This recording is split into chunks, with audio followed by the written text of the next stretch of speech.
Did you know you can support the Technology Show when you shop at Amazon.com? Become a friend of the show by starting your shopping at thetechnologyshow.com/shop.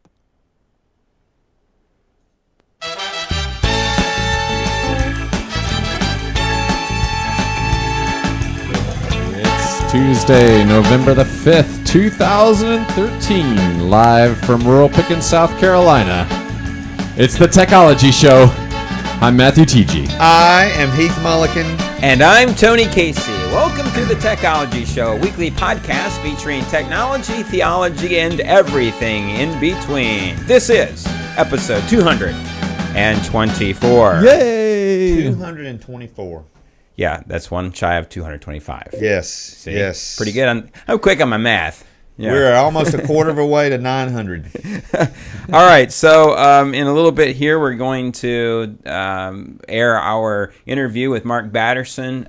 Yes. This is something we had to pre-record last week, and I know I speak for Matthew and for Heath. What a treat, huh? Oh, yeah. Always. I mean, He's every great. time. Yeah, and it was fun.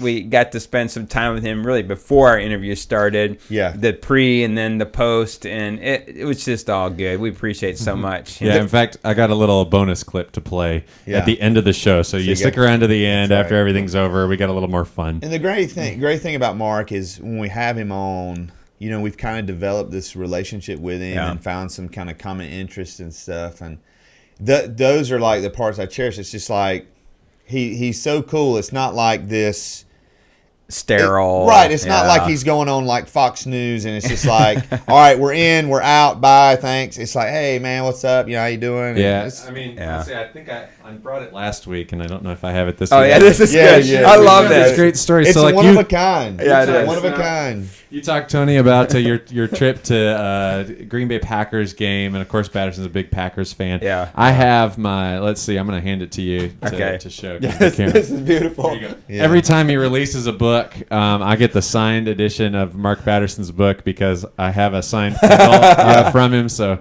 like, that's just a point of connection. It just makes life a lot of fun. Yeah. And he said that he's not signed another Kindle. This may be the only. This may be a high dollar. The only only one in the Batterson world. signed Kindle in the world. I'm telling you, fundraiser for the Technology. Yes. I'd donate it. I think it depends on how much we can get for it. All right. Hey, we have a new segment that we'll be doing every so often, and we call it Mail Call.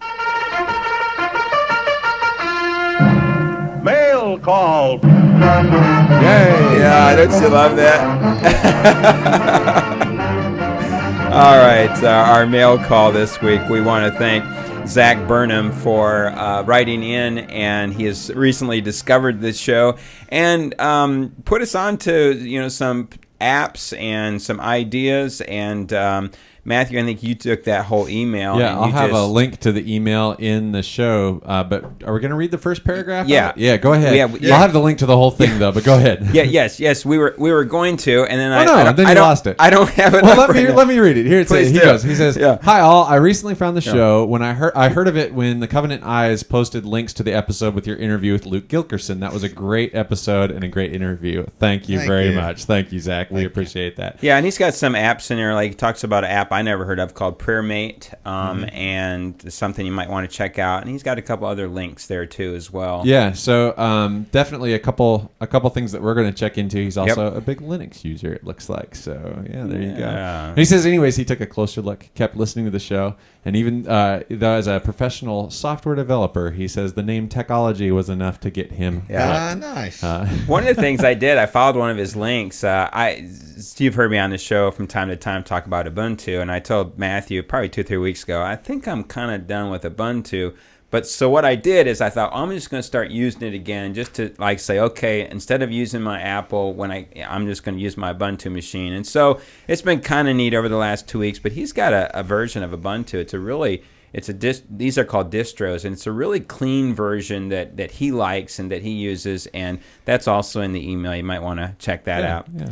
You know, I was thinking on the way over here today, you know, if you Google Technology, it always asks you, did you mean technology? And what would it take? Like, how do we patent or tell them, let's make technology a real word so that Microsoft, when you're typing it in Word, it recognizes it. You know what I'm saying? How do you? I don't know. How do you get it added to the dictionary? Heath, would you research that for us, please?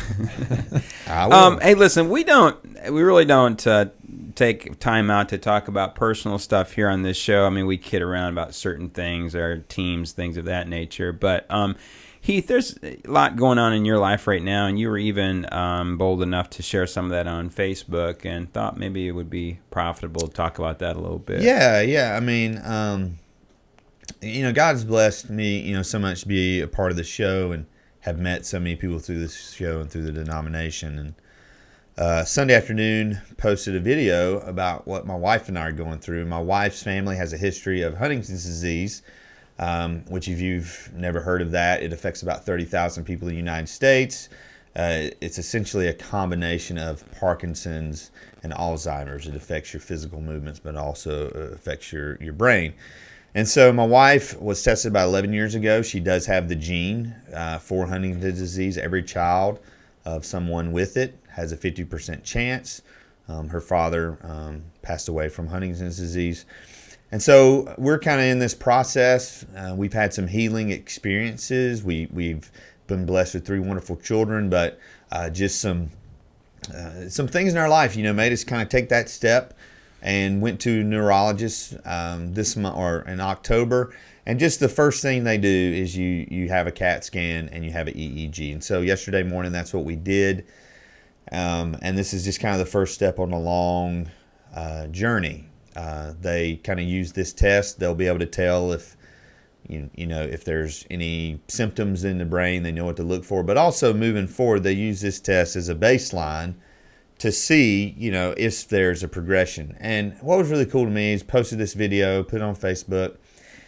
It's already got over 600 views. Just in a little over 24.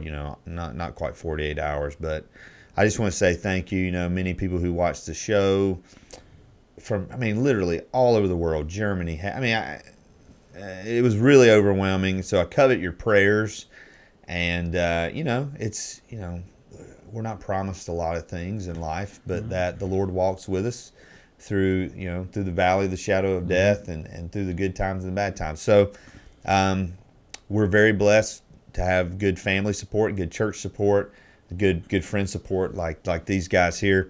So just very blessed. Just want you to know what's going on. Like I said, just be praying and pray that that the Lord receives the glory, whatever happens. And yeah, I just appreciate you guys letting me share. So we're still waiting. We're still waiting for the results. Should get those today or early tomorrow. So I'm just got such a great sense of peace. Not that everything's going to be okay, but that God is with us. Good community of people. Yeah, and so I don't know that you can ask for more of that. And speaking of a good community of people, you, our listeners, we're a wonderful community of people. Like this young man, Zach, who's discovered the show.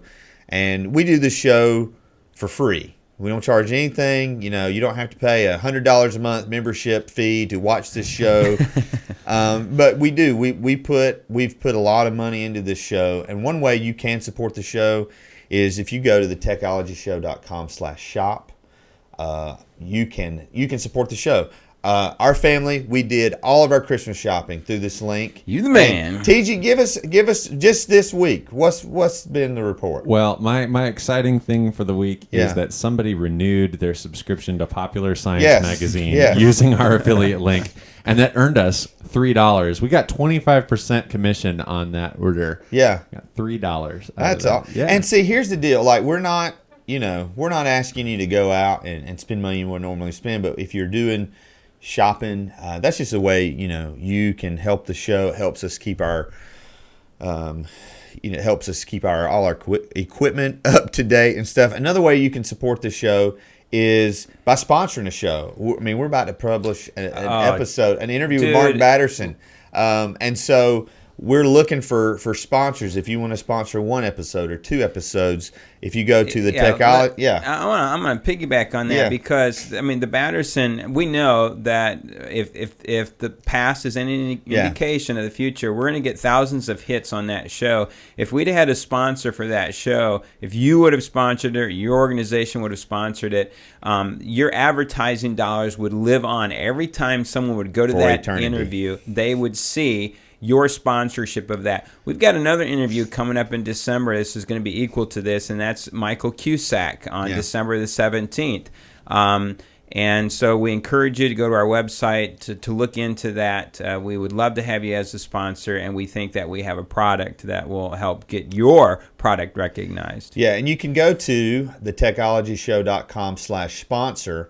And if you're wondering, well, what would that look like? If you go in our history and you just look up our general conference episodes, that would give you a good idea of what. Yeah, we use, that's the one time we've done sponsorship is during the general conference stuff. And so, it'd give you an idea about what it would look like to have an episode watermarked and then commercial breaks and things like that. And you've done a good job. Matthew's done a good job. If you go to that website, there's a link there, and it'll just tell you everything that you get for your advertising dollars. We're trying to keep it simple. There's some podcasts that sell multiple advertising slots, and that's just too complicated for me to keep track of. So we sell one episode, one advertiser, making life easy, getting your brand noticed. Yeah. One thing that you can do to support the show, won't cost you a dime. Go on iTunes, give us a rating, write us a review, download the show. Get your iPhone, go on the podcast app and download our podcast. Helps us out. Now, enough talking about us. Yeah. We don't want to just promote ourselves. We want to promote some other good things.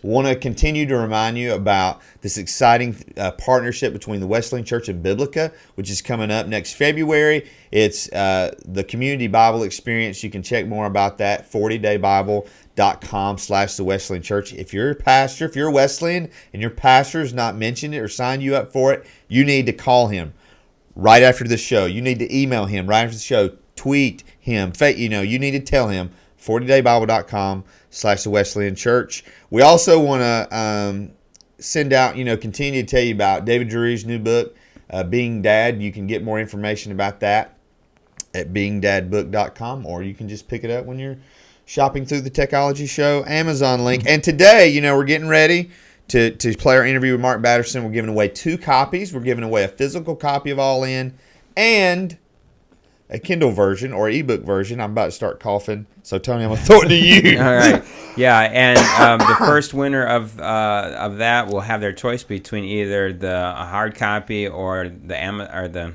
Kindle version, and then obviously the second winner gets whatever the first winner did not choose. It'll be live later on this afternoon, so head on over to thetechnologyshow.com/giveaway. Before we get into Batterson's interview, real quick, what we're calling this is a public service announcement. There is a nasty virus out right now called Cryptolocker. Now, in the past, there's been something called ransomware. Matthew and I actually saw this on a person's computer, and we were able to get it off. Every time the guy would go to the internet, it would throw up this thing saying, "This is the FBI. You've been to places you're not supposed to be, and for $300, we'll let you off the hook." We'll let you off the hook. And you would send money via something called a money pack, which is a card you buy. You put money on it, and then you would email the code, and they would actually get money from that. Well, there's something now which is more nefarious. It's called the Cryptolocker, and what it does is when you click on a link, like you'll open an email, it seeks out every file on your computer or even on your network, and it doesn't do anything till it finds every file. It encrypts every file with something called 250-bit encryption, which is almost impossible to break. Well, it would take a computer millennia to decrypt this code that your files are encrypted with. Yeah. Okay. Practically it is. And once it has every file encrypted, then all of a sudden you get a 72-hour countdown message, and it says, for the key to unlock all your files, you need to send us $300. And if we don't have it within 72 hours, the key is thrown away. It's destroyed. We're not trying to do fear mongering here, Steve Gibson is the host of a show called Security Now. He's put out a warning about this. And you say, well, what can I do, to make sure this doesn't happen to me? First, it's Windows only. So if you're on Mac, Yay. Android, iOS, doesn't apply. Second, the way they do this are sophisticated emails. So let's say you have a PayPal account or account at your bank or a Sears account. You'll get an email, and it looks very legitimate, like from PayPal saying your transaction went through. That's what the header line. Your knee-jerk reaction is to click on that and say, well, I didn't. What in the world? Don't do that. Don't open that email. If you know you haven't had activity, you go to paypal.com directly and you look into your account. Same way if it's a bank account. Same way if it's a Sears or anything like that. So just don't.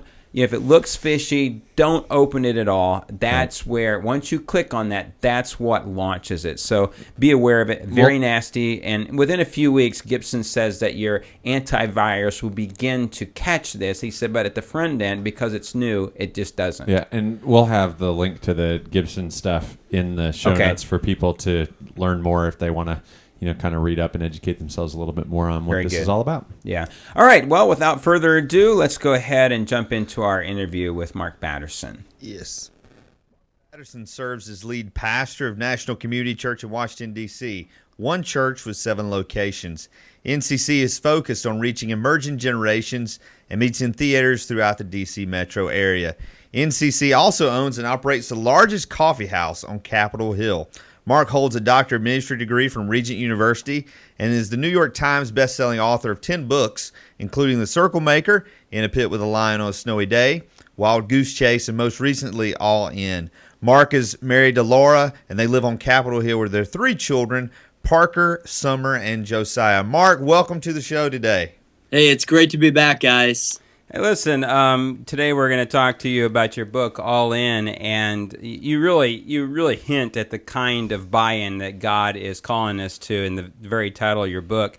You open with this story about missionaries packing their coffins and going off to their place of service. For the sake of our listeners who don't know this story, start by telling it and the purpose it serves as you challenge people to go all in. Yeah, I think it's a great metaphor. 100 years ago, there were these one-way missionaries called one-way because they wouldn't buy the return half of the ticket. And they'd buy this one-way ticket, and instead of packing their belongings into a suitcase, they'd pack them into a coffin.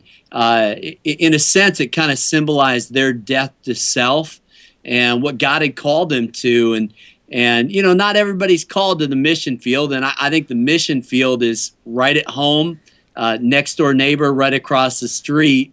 But there is something to be said for the symbolism of really dying to ourselves, and I think that's how you come alive in your relationship with Christ. You share the story of Cortez burning his ships to let his men know that retreat was not an option. In ministry, how can we help people stick to plan A instead of falling back to plan B? Yeah, I think, I'm a pastor of a church here in D.C. that's majority single 20-something. And, it's certainly a unique place to be, but people are people. And I think one of the things that I'm concerned about as a pastor is that, I think sometimes we try to tame people in the name of Christ, remove the element of danger, take away a little risk, get rid of some of the sacrifice, and you neuter the gospel. And so part of what I'm trying to get at with this book is Jesus didn't die just to keep us safe. He died to make us dangerous. The will of God is not an insurance plan. It's a dangerous plan. Wow. And so read the book of Hebrews, read in other places, and the first century disciples, radical and normal, were synonyms. I think we've made them antonyms, and I hope the book helps change that. Yeah. Mark, I wonder, just from a cultural point of view, do you think that this is something that within our own culture we might struggle with a little more than other places? You know, I know you've had the privilege of going to other places in the world, and, you know, by God's grace, I've had that as well. And there is a level of comfort here that is almost woven into the American dream of, you know, what life ought to be. And I think that I'm just curious about your own thoughts there. I think that sometimes maybe our culture hinders us at this point. Yeah. You know, I think our problems are first world problems. Yeah. And, you know, this year we took 25 missions trips as a church, and we'll take even more next year. Now, part of that is because I believe one mission trip is worth more than 52 of my sermons. But another reason is, like, we've got to get out of our American culture to really get a reality check. And so my son went to South Africa this year. My daughter went to Zambia. And I think it's so good and so healthy because they're getting a dose of really what most of the world lives like. Yeah. And so I think... to me, the prosperity gospel, for example, doesn't even make sense because, one, you can't, if you add something to the gospel, you're actually subtracting from it. Very good. You know, the gospel is as good as it can get, but to think that God wants to bless us so we can raise our standard of living, to me is a joke. No, he wants to bless us so we can raise our standard of giving. And, you know, that's something that is not easy in America. It's almost hard for many of us to sacrifice. You know, I'm a part of the Junkie Car Club. It's an actual club that my friend Mike Foster started. And, you know, I joined it because I don't want to be surrounded with more than what I need. Like, I want to make sure that my kids understand that there are people who are living on $2 a day. And so I think part of the message of this book is, like, we need to redefine what sacrifice looks like, and it probably starts with going back to the first century. And of course, I document how 11 of the 12 disciples were martyred because we've got to put our faith in historical context. Right. Yeah. We had a moment on our show a few weeks ago where one of the stories we covered was about the church bombing in I think it was Pakistan. I think so. Yeah. And you know, there were 80 Christians that were killed, and our pastor got up, who happens to be the man behind the controls here, Matthew, and he said, he looked around that morning and he said, you know what, we have about 10 more than what was in that service. And he, at one point we had this conversation, and he said, while we may have had some people here in America on a Sunday morning that were complaining about, you know, the coffee being too hot or too cold, you have this thing over in Pakistan where Christians are killed, and they're killed specifically because they're Christians. I mean, they had been targeted because of their faith. And you know, these things are reality checks for us. And as you said, I mean, you know, first world problem stuff. Quick disclaimer: I stole that idea from Carlos Whitaker. I told you. Okay. Yeah. That day. Okay. The coffee thought was not original to me. Yeah. But I mean, I think that these things, they do put things in perspective for us. And I love. I mean, there's so many things I love about this book, and that's one of them. And this thing about the gospel, Mark, in that, you know, we just need to get back to this idea that Jesus, and I want you to weigh in here, but Jesus and this idea that, you know, it's only in losing our life that we find it. Yeah. And it seems to me, I mean, your book, I mean, just that's part of what's happening here, and part of, you know, what you're saying. Yeah. Well, you know, the gospel costs nothing, but it demands everything. Yeah. And there are a lot of people that want to buy in without selling out. And that's where I'm trying to push back a little bit. You know, lordship is an all-inclusive concept. Either Jesus is Lord of all, or he isn't Lord at all. Yeah. There is no in between, and so I think because we live in a democracy, and in many ways we've just spiritualized the American dream or Americanized the gospel, we kind of miss this fundamental idea that fullness of life is really found in dying to ourselves. Wow. And so as I see it, here's what's happening.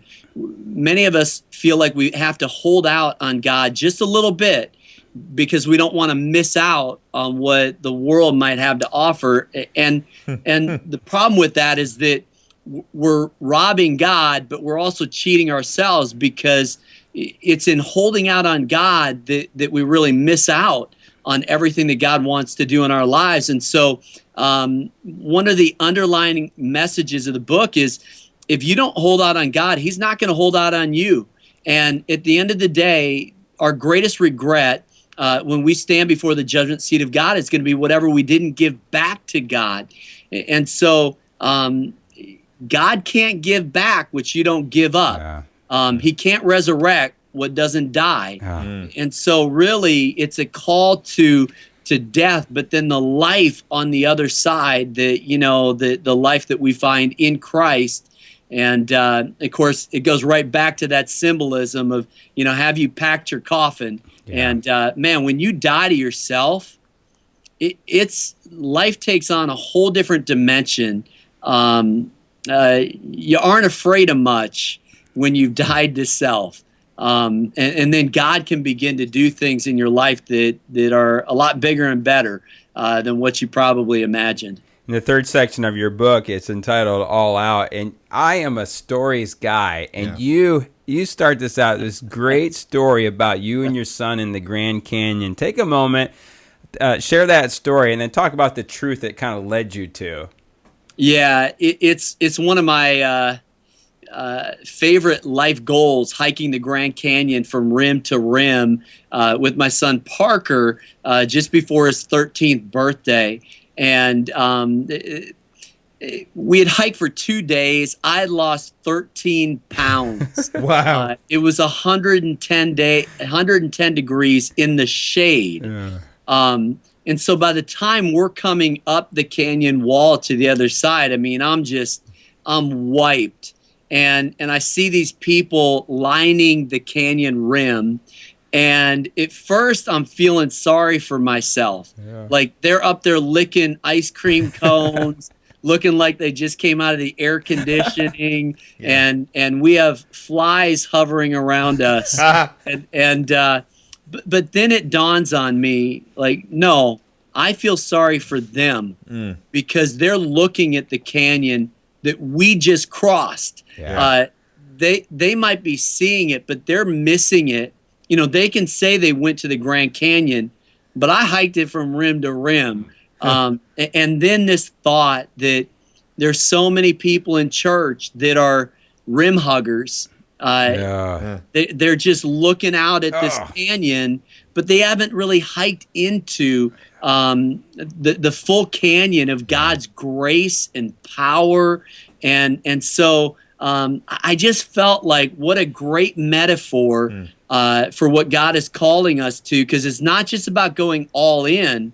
Well, the next step then is to go all out, and to our time, talent, and treasure to just kind of, God, here it is. Yeah. It's the recognition that everything is a gift from God and for God. And so I'm glad you like that part of the book. I earned that story. That 2-day hike. It's great, man. I'm trying to do this 6-second 40-yard dash. If I could lose 13 pounds in 2 days, maybe that's the way to go. Hey, there are safer diets than the Grand Canyon diet. All right. Mark, I'm always fascinated by just these little tidbits and factoids that you use in all of your books. It's something that when I'm reading one of your books is what I'm looking for. But there's one of the chapters you touch on Judas, and you touch on the 30 pieces of silver. And most of the time we think about when we're converting money from ancient times to today, it's a drastic increase. But you point out that Judas essentially betrayed Jesus for $21.60. We're talking about, this sacrifice. So how do we help people realize, and how do you hope this book helps people realize that what they're holding on to when they don't go all in doesn't amount to much in the long run? Yeah. Well, I in all fairness to listeners and those who read the book, I've described this book as my sucker punch. It's definitely still, it's biblical, it's motivational. I try to speak in encouraging tones, but it's tough love because I think it's easy for us to read a story about Judas and think this guy was pickpocketing Jesus. He was pilfering money out of the money bag. And we kind of look at that and we're like, how could this guy do this?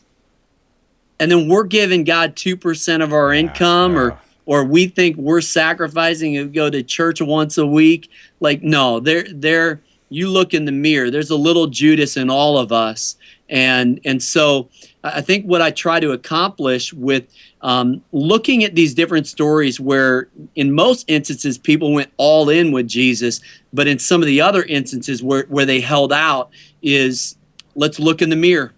I think some of us sell out for about $21.60.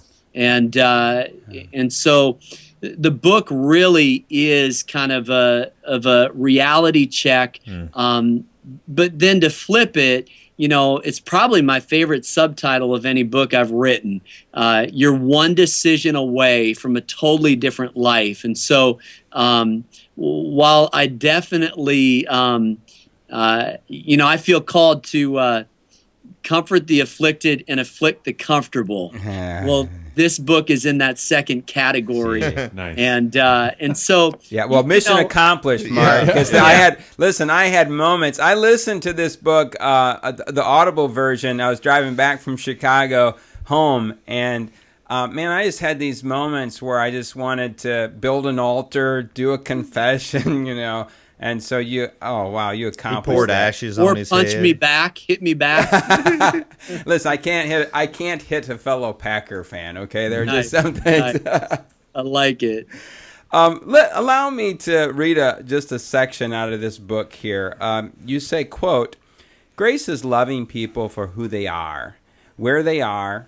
It's loving people before they change, not just after they change. And that grace is the difference between holy and holier than thou. Holiness in its purest form is irresistible. That's why sinners couldn't keep away from Jesus. Hypocrisy has the opposite effect. It's as repulsive to the irreligious as the Pharisees' religiosity was to Jesus." A couple questions here, Mark. First, take a little time and talk about what does a grace-driven ministry look like? And I know this sounds a little negative, but maybe a follow-up to that is, and why does the church sometimes struggle at this point? Well, I don't know exactly why this is true, but creating a culture of grace is way too rare in the church world, and because I think it's a lot easier to throw stones, and so but I always have to come back to, I think you always have to come back to the foot of the cross for starters. Sure. And I think one key to grace is just understanding this idea that God loves people when they least expect it and least deserve it. Yeah. And if that's the example Jesus set, then don't we need to do the same kind of thing? Now, I think we're afraid of compromising the truth. Okay. And I get that. Yeah. I believe John 1:1, we've got to be full of grace and full of truth. Now, truth means I'm going to be honest with you no matter what. Grace means I'm going to love you no matter what. Yeah.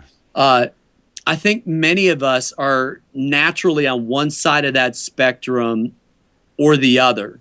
And so what we need to do is try to be a little bit more like Jesus, who was full of both. And that's not an easy task. I have a friend who pastors a church in Vegas, Judd Wilhite. Oh, yeah. And, I was preaching there last year, and on the wall, they have this statement. It's kind of a mantra there. It's okay to not be okay. And I love that. Yeah. I just think we've got to understand that, in many ways, the church is a hospital.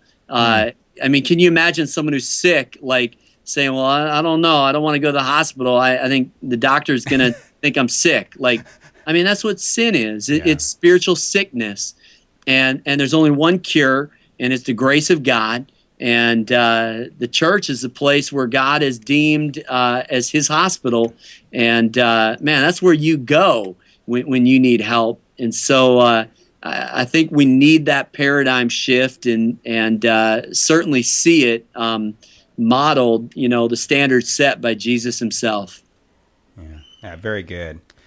Mark, I know normally when you've had other books come out, there's been small group resources and other things. What other resources are available for people who want to go a little bit deeper with All In, or maybe in a group setting?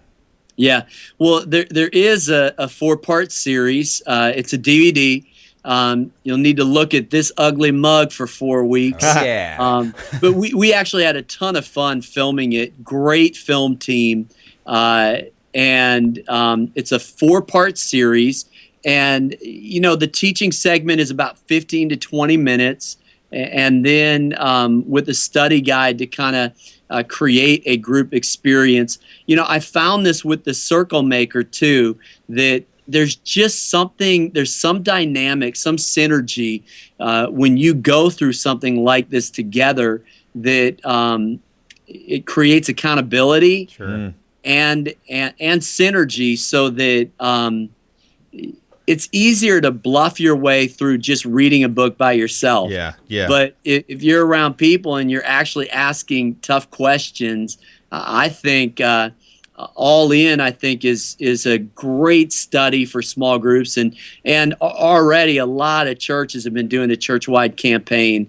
I don't know any church where the commitment level, the consecration level couldn't go up. And so I think that curriculum, part of that is saying, hey, don't just experience the book by yourself, right, but let's make it a culture thing. Let's have a culture where everybody's going all in. Right, yeah. Right. That's well, awesome. Mark, as always, we thank you so much for taking time out of what we know is a very busy schedule. You carved out time for us. We appreciate it deeply. Appreciate the book. Yeah. Is there a website where we can direct our listeners, which just has all your resources? Yeah, if people go to markbatterson.com, all of the different books would be there. I also tweet. I'm in the Twitterverse, Mark Batterson, and that's a fun way to keep in touch with people. Hey, I love your show, guys, and really a privilege just to be on with you for a few minutes. And I don't know, did you catch my changing camera angle? Yeah, we did. I'm my own cameraman today because I'm on my computer, and the sun kind of hits the Security and Exchange Commission right in my window. So I think we made it. I actually have a little halo, don't I? You do. Hey, well, listen. Thanks again. Great having you on, and go Packers. All right, go Pack, go. Yeah. All right. Bye, Mark. Hey, thanks, Mark. Appreciate it. So I think I'm being punished for that Packers comment. Yeah, Aaron Rodgers went down on the first drive last night. Then you just watch your whole season going down the tube if he doesn't come back. Listen, I want to remind you that stick around for the end of the show today, Matthew. Just another little clip from the end of our interview after we were all done. Yeah, just kind of joking around, having a good time. Again, what a great guy, and just loved that interview with him. All right, always good. Yeah, let's keep moving here. It is time for Download of the Week. Favorite You've all been waiting for This it. is why I do this show. Forget Mark Batterson's interview. Hey, listen, Microsoft Corporation put out apps on the Mac platform, iOS and Mac platform for the remote desktop. And so I tried it on all three. We're recommending that as our download of the week. I tried it on the iPhone here and thought it was so-so. You can, with this app, you can magnify it. You can get around. I didn't think it was all that impressive. Then I put it on the iPad. Was very impressed there. And then Matthew said, hey, wait a minute. They also have it as an app for your MacBook or your iMac. So I put that on. Let's real quick talk about what this app is. What does it do? I'm sorry. So if you have a Windows machine in your sure. house, you can set up remote desktoping to where essentially it looks like you're working on that machine on another machine. So it's looking like having a Windows computer on your iPad or that on your Mac. This is an app that makes absolutely no sense to me. I mean, I understand it, but I'm being halfway serious and halfway cynical. So the cool thing about it is when you have it on your iPad, you can watch Cryptolocker encrypt your entire computer. But it won't get your iPad. Right. You can watch it go down while maintaining some degree of safety on That's the good. iPad. Yes. Yeah. I mean, for me, I have a home server, and that is powered by Windows Server 2003. So I can just remote. I keep the monitor off on that computer. I can remote right in. And also, when I'm on the road, I can do that too. I have another app that allows me to do that. And so, if you need to remote into your Windows-based computer from a Mac, would highly recommend the application for your computer. And then also for the iPad. Again, for the iPhone, it was so. It's so small. It's not really practical. But gracious, the iPhone isn't really designed to run that kind of environment. I mean, that's a desktop OS that you're trying to use on a. Exactly. Yeah. So that's our download of the week. We link you to that. Take a look at Microsoft's remote desktop if that's something that you do. All right, let's go to They Said It. Read my lips. I'm going to say this again. I've never taken steroids or HGH. I took the initiative in creating the internet. The Macintosh, of all the machines I've ever seen, is the only one that meets that standard. Well, I'm not a crook. If you know what you're doing here, slide out. In a text discussion of changes it made to the way it refers to sexually deviant behaviors in its updated Diagnostic and Statistical Manual of Mental Disorders, DSM for short, the APA accidentally called pedophilia a sexual orientation. Conservative media outlets and pundits pounced on the statement and disseminated it on blogs and social networks. Trend reporter Hunter Stewart accusing conservatives of freaking out over a mistake in the DSM. Source, The Huffington Post. Social connections are as important to our survival and flourishing as the need for food, safety, and shelter. But over the last 50 years, while society has been growing more and more prosperous and individualistic, our social connections have been dissolving. We are increasingly denying our social nature and paying a price for it. Over the same period of time that social isolation has increased, our levels of happiness have gone down, while rates of suicide and depression have multiplied. Emily Smith, editor of the New Criterion, reporting on the research findings of social psychologist and neuroscientist Matthew Lieberman. Source, The Atlantic. Amazon is losing money because it's investing like crazy in fulfillment centers and other expensive things to stay 100 steps ahead of the competition. Amazon has found that cheap, fast shipping leads to a big jump in sales, so it's investing in making that possible. Former Amazon employee Eugene Way explaining why Amazon stock continues to rise even after operating at a loss. Source, Business Insider. Already, the trailer for Pure Flix Entertainment's new God's Not Dead project has received 5 million views, according to the movie company. The film's website explains that the plot of God's Not Dead will center on a college student who faces the task of standing up to his ardent atheistic professor.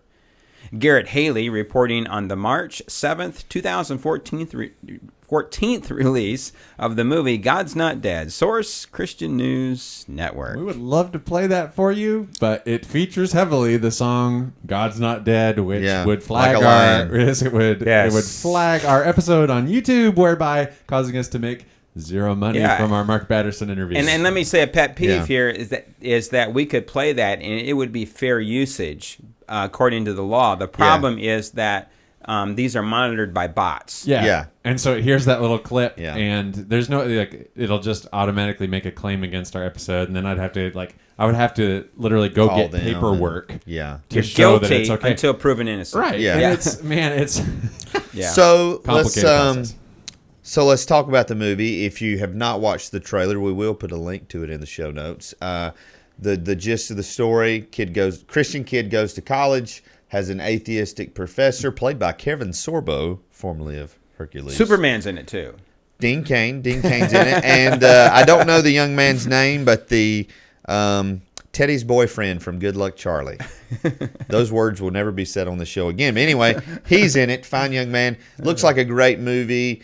There's a little bit. I mean, you guys know I love Duck Dynasty, love the Robinsons, but you're seeing, the Robinsons are in this movie. They're probably in the movie for like 5 minutes. It's a cameo. Very much a cameo, but that's what sells. And so I'm going to go ahead and put out there Techology Show field trip to see this movie to support Christian fans. Our chat room asks, I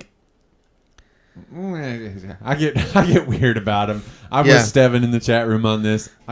Nothing about this just pumps me up and gets me excited. And that's great, Yeah, I mean, it is what it is. That's profound. So for some reason I like. It wasn't a great film, but the Blue Like Jazz film and what it was seeking to accomplish was a whole lot more interesting because of the audience that it was targeting. Right. I don't know. Yeah. I mean, there's a lot. I mean, there are some Christian movies. I don't know if you guys have seen October Baby. Love that movie. Great movie. I have heard people who've watched that. Have been good very movie. My kids like that movie. There's other movies that I've watched that I would like. I can't remember the name of it. There was one movie where we're like, what in the world? It was just terrible. I mean, not that it was terrible, did any harm to the gospel, just like terrible, waste of time, not a good movie. And intended only to be seen. I mean, their only reception for a lot of movies that's going to be positive is reception from inside the church, where church people say, "Woo, this is just great." Yeah. And again, you can talk about, so where was it on actually quality of a film, but a movie like The Blind Side, had some pretty powerful themes that also reverberated in not just inside the church, but it was a movie that people outside the church were exposed to in a big way. Yeah. I mean, there might be value in something like this in terms of if young people watch it and they are given some kind of backbone, that they feel like they're given information that will help them in that context. But part of it is a straw man thing where you set up the perfect scenario and then you knock it down, and that way it can be very simplistic. But here's the thing, if you go back, Christian movies, generally low budget, very low budget. I mean, because no one goes to see them. Not like the high budget show we're running here. Right. Oh my goodness. And you can help with that So anyway, but I don't know. So I do think that even though the Robinsons just make a cameo, that using them in the promotion, you're going to pull in some curious people. Oh, the Robinsons are in. Yeah, so I don't know. We'll see. I mean, that again, I had this discussion with my son-in-law the other day. I am just blown away. I would have never predicted the marketing juggernaut that Duck Dynasty has become. Right. Is it? And so there's, would you say call it? Juggernaut. Just totally kidding. You want to know? Yeah, like, it is. You take a sampling of children dressed up for Halloween. Yeah. And you look at who's dressed up the most as what, and what we found here in Liberty, South Carolina is. I mean, it's probably the highest percentage costume is something based on Duck Dynasty. Okay, now so I'm gonna come off script for the show, and Matthew, I want you to take. What are you doing there? What is that? That's our trunk or treat. We created the Duck Commander. Can't even see it. Listen, if you could see it, you'd see. You're bringing low budget stuff to a high budget show, and just stop that. I thought this was a high def camera. Take 2-3 minutes. Talk about what.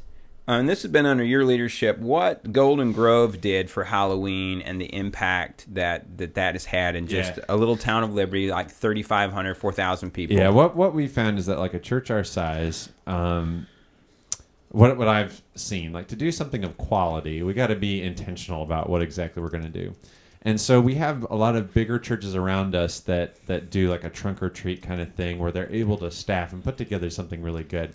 If we did that, we'd be another one of the churches adding to the noise of that who weren't doing it as well as other people were. So I got my brain rolling and saying, how can we be more intentional with how we utilize our time? And so what we've done over the past couple of years is we've gone to a city-sponsored event downtown in our little town. People come out, different like businesses, political organizations, all kinds of different things. Miss Liberty, all kinds of different groups, and families go through downtown and they pass through and they get candy there. And after just going one time to kind of see what it was, it sparked this idea in my wife's brain to say, what if we took pictures? What if we had somebody come dressed up as a character? And we took pictures and we posted all those pictures on our church website, and we let families go get those and just have them for free, and just did it as a way to expose the church to the community while we're handing out candy. So we've done that for 2 years now. This year we had a Cinderella, which was your daughter, did an amazing job. She made a really great Cinderella. And somebody dressed up as Uncle Si from Duck Dynasty. We took 380 about pictures that we gave away to people, and people have to sign a waiver for their kid to because we have to do that. Your guardian of the child has to do that. That's right. But they're up there now, and we've just gotten some great feedback from the city thanking us. There have been city representatives that come and said, "Hey, thank you for what you're doing," because like everybody else down there has a table, and they're giving away a piece of candy, or a piece of paper. Miss Liberty's giving away her photograph, things like that, which is a little weird to think about. But anyways, we're saying, hey, we want to do this for you and just make it a great experience for your kids. I've got one picture. I don't know who the little girl is. I mean, I've only seen her the one time, but you can just see it all over her face how pumped she is to be standing there with Cinderella. Like she is just elated. And it's a beautiful picture and something that will... Yeah, I had a city official come up to me and started thanking me, and I directed him to Matthew. I said, we need to talk to our pastor. And she was like, thank you so much for what you guys do and for setting up. Matthew had this big old castle. Yeah, we built backdrops. Yeah, and so she was thanking for the set and for everything. Yeah. And there was a kindergarten girl, and she walked up to Dana, but in her mind, it is Cinderella. And she said, I read about you all the time at school. It's my favorite book. Wow, that's awesome. And Dana just played right along. Well, thank you. Oh, man. And when you got people to do that. So what we're able to do is with a smaller group of people where since we can't staff something big. I mean, we can do it, but who would it be for? Honestly, it would be for the people inside our church and some people that they pull along with them. We were able to impact, when you consider 378 pictures, many of them with multiple kids in them at the same time, and then their parents and everybody who gets exposed. Absolutely. The hundreds of people that we would not have gotten to present ourselves to, and try to do it in a way that leaves people with a good taste in their mouth. So that's kind of where I mean, let's tie this back into the film thing. Priscilla commented in the chat room, Christian, made by Christians for Christians about Christians. Yeah, like, no, that's it's true. It's inside baseball, and it gets a little weird. So I don't know. I never make a point to be like, we must go see this film in the theaters, and because I don't know, it just gets weird to me. Yeah. All right. Let's quickly. Thank you, Matthew. I wanted our listeners to just hear about what the church did. I think it's a great, example of community awareness. Yes. Let's hit these other ones real quick. Yes. First, the first one you read, Heath. This, Hunter Stewart feels like all these conservatives are freaking out because the Journal just, in a mistake, classified pedophilia as sexual orientation. They used those words. Yeah, and I sent you the article where that was pointed out, saying, whoa, what in the world? And we were good. So that's what we were going to talk about. And then they kind of issued a retraction, say, well, and that's a pretty big mistake. It's a big mistake, and I want to say this to Hunter Stewart, that I don't call it freaking out. I reacted to it, but the reason I reacted to it is because we've already had on this show that there are psychologists. I could give you the articles. I could post the articles where this has been discussed about psychologists who in Canada, a group there, who want to see this change, that we need to understand this is an orientation. There have been laws in California which have sought to do the same thing. So I would just take Hunter Stewart to task to say that we weren't freaking out. We have said for a number of years now, this is the next logical step. And so a lot of the things we're just saying, hey, see here, I have a question. It would be this. Okay, maybe it was an error. Or could this have been a trial balloon to see how the public would react to it? That's what I'm saying. That's what I am accusing them of. Oh, no accusations on this show. That's what I'm accusing them of. Heath Mulliken. That's what I believe. Yeah. Because here's the deal. Before you release something like that. Wow. I mean, it goes through, you've got lawyers looking at it, and I'm telling you. This is the Bible for this, the psych community, and to have if that's an error, to have an error like that. So here's my question: someone needs to be held responsible. Let's say that this story. I know we got to move on. You got to move on, Heath. But let's say that this story slips through. Let's say they do that. Are they issuing a retraction? Who knows? Yeah, I don't want to speculate on that. But I would be concerned at people not freaking out. Yeah. I just want to take Hunter Stewart to task to say, we're not freaking out. We're just reacting to what has been a trend. We don't have time. I want to pump this article on social connections. Yes. We link you to it's a long article. It's going to take you about 15, 20 minutes to read.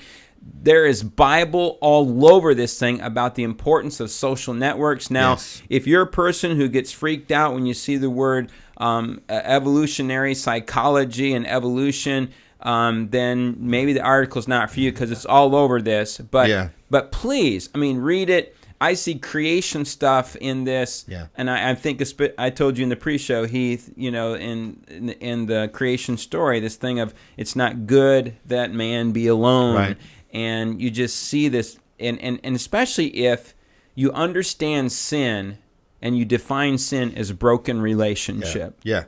And which I do. That is what sin is. Sin is broken relationship. Man, read this article and the importance of social and how in our culture we are valuing things other than relationships. And Lieberman says, he's got a book out, and Lieberman says it's a mistake, it's the wrong thing, and we're paying a price for it in our culture. Yeah, fascinating read. Amazon story, it's just Amazon. They keep losing money, and yet their stock keeps going up because what they do is reinvest. Yeah. They are building a worldwide, just like Google. Your 15% off, thank you, FAA Kindle HDX yesterday? Yeah, I did not. Now, let me just say this. Even if you don't have Amazon Prime and you order stuff now, compared to what it used to be, part of that's because there's a distribution center that's We have one in Opened up Spartanburg, really one in close to us. Columbia. Yeah. They're Yeah, next they're day going stuff. everywhere. It's crazy, man. Yeah, It's creating crazy. jobs, man. All right. Creating jobs. Real quick here, Tej, we've got Aaron Stewart coming on next week. Planning Center. Go to planningcenteronline.com. We'll talk all about it next week. Yeah, November the 19th, we'll have our Black Friday special. Yes. We're going to talk about gadgets that we recommend here, Yes. and you could even go through our affiliate link to buy those. And you'll be able to trust us. Yes. And so I want to really fast forward. We just confirmed last week that Keith Drury will be with us on January the 21st. We're going to talk about 2 of his books, Soul Shaper and Gather. We actually have a sponsor for that show. That's a good thing. Yeah. And so a lot coming up. Yes. Yeah, running out of time here. Sorry about that. Once again, big thanks to all of you that are using our affiliate link. It means a lot to us. It helps us here. And we take any funds that we get, we put it right back into the show to just up the quality of what we do. And it helps us do great giveaways. Like Mark Batterson's All In, the techologyshow.com/giveaway. Win a real version or a digital version. Yes, and if you want to do further research on anything we discussed today, you can find all the links to the stories that we covered at our website, thetechologyshow.com. If you want to contact us, send your emails to thetechologyshow@gmail.com, just like Zach did, which we appreciate. Better yet, you can even call us and leave a voicemail at 3049-TEOLOGY. 304-986-5649. Leave us a message. We may even play your comments on the air. As always, hey, thanks for joining us. Goodbye, everybody. Goodbye. Peace out. We got a Mark Batterson clip coming up. Yeah. Hang on for just a second.